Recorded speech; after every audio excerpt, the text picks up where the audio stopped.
Hello there, kia ora. No doubt you heard the news that the United Kingdom had their general election yesterday, and it was archaic, really, when you compare it to the systems that we've got in place here. There is a lot of differences between the two, and the results, well, they're not great for the Conservatives, and they don't bode well for our Conservative government here, but I'll get to that shortly. You see, the way the United Kingdom does things is old school. It's first past the post. So it means that the Labour Party, who won overwhelmingly yesterday, only got about 40% of the total votes that were cast. It's not proportional in any shape, way, or form. And those results are so well known in advance that NewsHub were able to actually finish off one of their final broadcast with this particular news story. Today's result was so predictable, I was able to confidently film this weeks in advance before flying home to New Zealand. Which I have to admit is brilliantly set up and perfectly toned to actually hit the spot of exactly how absurd the whole thing is. You see, for some reason, it was a middle of the week election with an all night counting process. So much so that 12 hours after the election itself started, some of the results were still trickling through. But the way that they get around that is they do something called an exit poll, which we don't do here. Essentially, polling stations are set up outside polling stations by companies that are doing these polls, and they ask them to vote again. And that's used to extrapolate what they think the outcomes are going to be. Sometimes they can be really accurate, sometimes not so much so. And last night's one was a little bit off the mark. They were pretty close with how much they predicted that Labour was going to win by, but they overestimated how much the Conservatives were going to get, and they underestimated how much the Lib Dems were going to get. Not that it matters, Labour has such an outright majority, they don't need to form a coalition with anybody else to be able to rule for the next 5 years. And I'm sure we all know how well it goes when you have a slightly centre-left political party that has an absolute majority that doesn't want to do too much because it doesn't want to upset the apple cart. Yeah, anyway, the Conservatives themselves had the worst defeat that they have ever seen. With records going back to the mid 1830s, they were ripped to shreds, much like Posey Parker, actually, when she tried to run for government. She only got 169 votes. So I guess they weren't particularly keen on her anti-trans, horrible person kind of messaging that she was putting out there. But they were keen on the horrible person kind of messaging from Nigel Farage, who finally won a seat.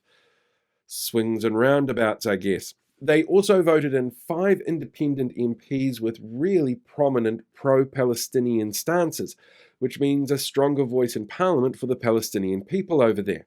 There was also some other really weird things that happened with the United Kingdom election, like they get all of the candidates up on stage in each of the electorates and have the results read out to them by the mayor of the place or the local returning officer.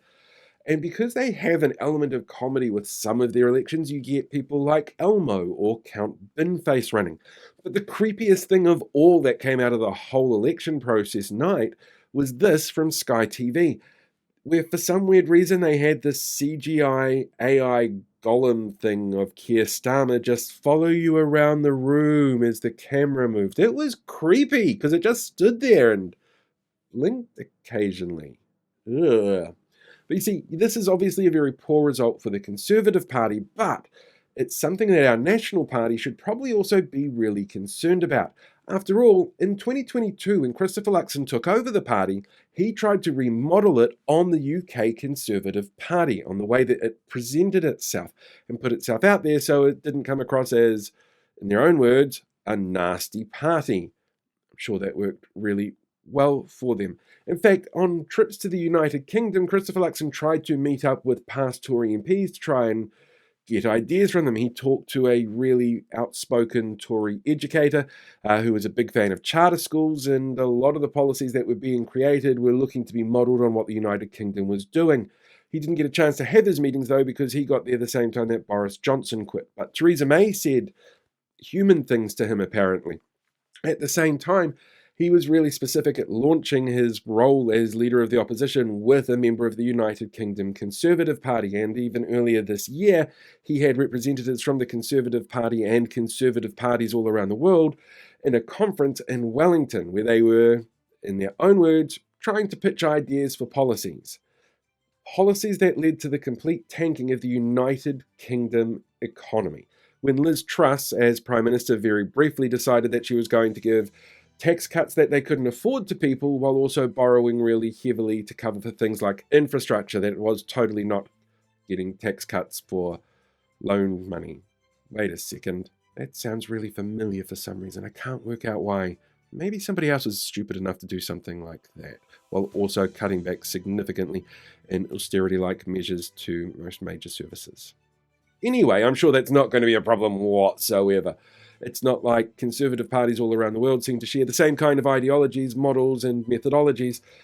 That wouldn't possibly, in any shape, way, or form, come back to bite a conservative political party in the arse halfway around the world from the United Kingdom, where they've literally just been handed theirs in a trash bag.